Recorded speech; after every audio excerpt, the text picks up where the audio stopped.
kangkong girl. Charot. Kangkong girl. Hello guys. Ayan, mangunguha pa ako ng kangkong. May dala ako ditong planggana. Isang planggana kukunin kong kangkong.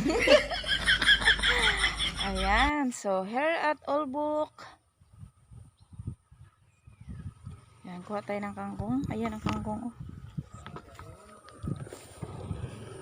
Ayan, kita nyo naman guys. Lapad ng aming kakangkungan. Charot.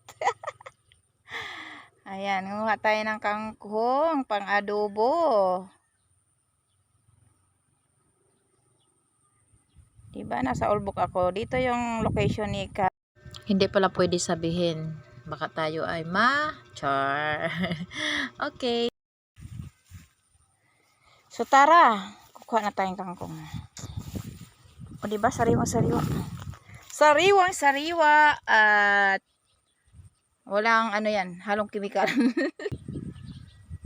So tara, kahit maputik at matubig yan, taray magtaak-taak tayo dyan.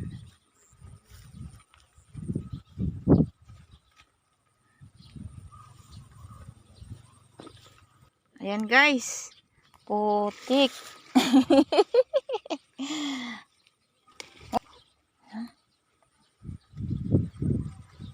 Sariwa yan. At saka guys, itatanim ko yung iba nito, no? Yung stock niya. Hala, tubig guys. May tubig. Pero, bagay ganito lang din naman. Ay, bumili na tayo. Mahirap magtamak-tamak sa tubig guys. Yan. Mahirap. Baka ikaw ay magkakurikong. Maragdagan ang kurikong natin ito guys.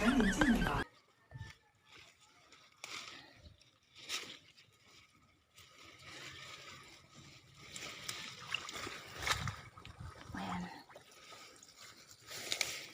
Fresh na fresh ang kangkong. Libre man po ito. Ayan, libre po ito dito, no. Namiss ko lang talaga mag-adobo ng kangkong. At gusto ko nga din magtanim. Magtanim ako ng kangkong para pag magsisigang tayo ay kukuha lang tayo sa ating bakuran. Tingnan yung kangkong. Matagal ko na tong target na makuha ako dito. Iniispatan ko na talaga kung saan ako kukuha guys. Ganun yun, kailangan mong ispatan para makita. Charot. Para okay na to eh. Tama na to. Ayan. Okay, maraming salamat po sa mga sumama sa akin sa panguha ng kangkong. Bye-bye. Magkikita po ulit tayo sa mga susunod kong video. God bless us all.